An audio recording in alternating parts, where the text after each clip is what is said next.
Five Nights at Freddy's 4 is the scariest game in the entire franchise. No other game has ever come close to replicating the terror and sense of dread this title has caused players. Not even Five Nights at Freddy's 3, my favorite game in the entire franchise, has disturbed me as much as 4 has.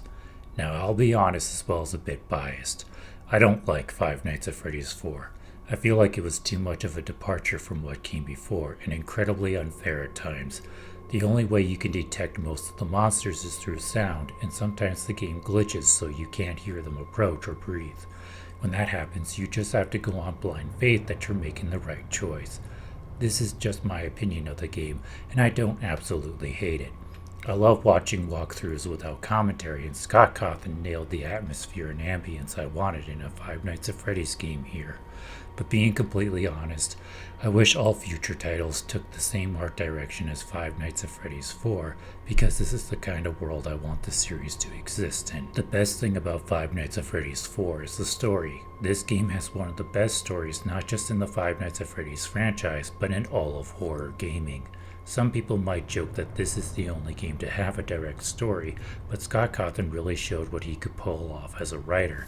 I would love to see this game adapted into an entire novel, or even a film set within a different universe from the mainstream film trilogy we're getting that stays as close to the source material's plot as possible. If a chapter-by-chapter novel or movie adaptation of Five Nights at Freddy's 4 were made, I'd be one of the first to line up and purchase a copy or tickets to the premiere. I am not joking when I say Five Nights at Freddy's 4 has a better story than Into the Pit or The Silver Eyes. Let me make that crystal clear. I don't mean the Silver Eyes trilogy, I mean it's better than the Silver Eyes novel itself. Saying a game has a better story than Into the Pit or The Silver Eyes might be blasphemy to some, but that's because the story of Five Nights at Freddy's 4 has such deep hidden layers, you don't even realize how terrifying this game's plot is until you discover what's really going on. Many people have made theories as to what's going on in the plot of Five Nights at Freddy's 4. I've been confused on almost all of them because after watching a 100% walkthrough of this game multiple times, I thought it was obvious what was happening in this game. The most popular theories are the nightmare theories, which explain that either the crying child or his older brother is having nightmares about the characters at Fredbear's family diner each night. However, this doesn't work for multiple reasons, because the story of Five Nights at Freddy's 4 is not simply about a victim or his bully having guilt-ridden nightmares.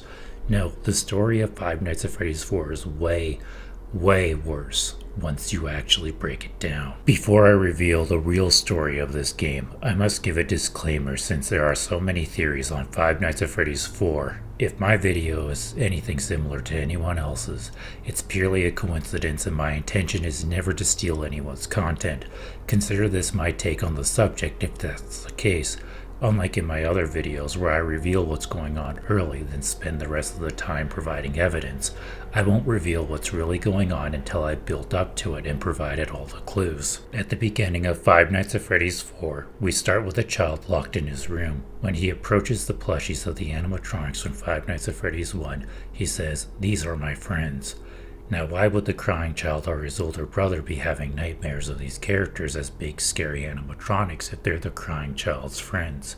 On the first night, we can clearly see that the room we face off the nightmares in is different from any room in the house the crying child lives in. It's very strange that this room appears to be in the middle of the house and have two doors on each side. What's even stranger is that the parents aren't alerted by animatronics invading. Some might want to call out that of course the parents aren't reacting, they aren't there in the nightmare. However, there's another reason why the parents aren't coming to the rescue in this peculiar house. During a minigame, we see Purple Guy, or William Afton, help an employee inside the Spring Bonnie suit, and in another minigame we can see wires sticking out of one of the Spring Lock suits. These two things are obviously connected.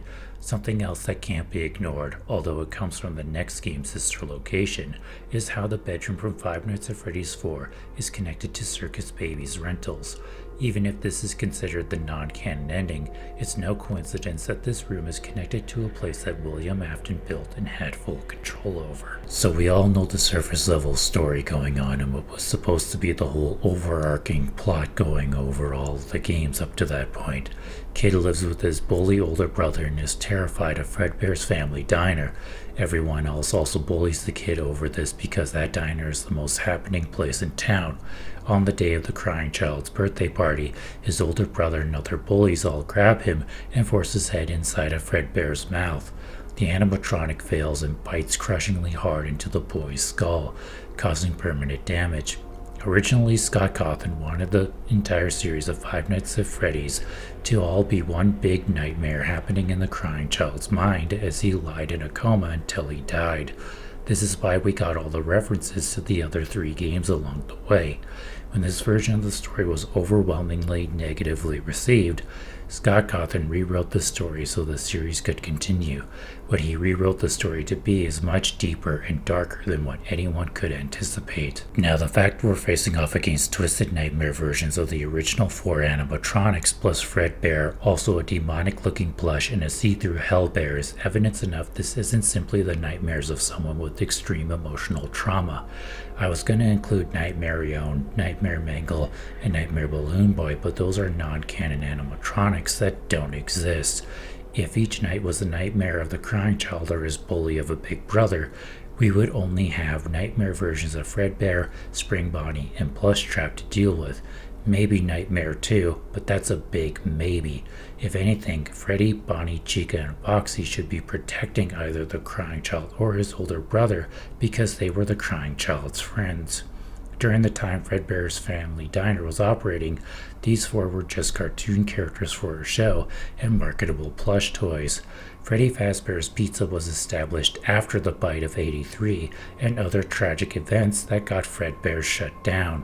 What I'm saying is that it would make no sense for someone's mind to conjure up demonic versions of animatronics that don't exist yet. What about the flowers, IV stand, and pill bottle that sometimes appear? Well, those are there just to taunt whoever is trapped in this room. Notice how the IV isn't hooked up to the person we're playing as? Yes, I did say whoever is trapped in this room, because the hostage is being taunted by their captor with either pleasantries or medical aid that won't really help them in their situation. During the nights, you can hear a dog barking and other odd noises, like bells. These are just audio recordings the kidnapper is playing to distract and disorientate his victim. So what's really going on with Five Nights at Freddy's 4's story? There are 2 plots going on at the same time. The nights we play are separate to the daytime minigames, but both are 2 sides of the same coin. The daytime events tell a story we're all familiar with, but the nights we play bring a sick, gruesome tale to the surface. The events of 1983 inspired William Afton, and after he got away with the murders at both locations in Five Nights at Freddy's 1 and 2, he got to work building this torture chamber consisting of 1 room with 2 doors, a living room, a kitchen, and 2 hallways. Hidden away within Circus Baby's rental, William Afton would bring kidnapped children to this small maze filled with monstrous animatronics designed solely to hunt down these kids. Each night in Five Nights at Freddy's 4 was the experience of a child kidnapped by William Afton and how they were tasked with defending themselves until 6 a.m. for the psychopath's amusement.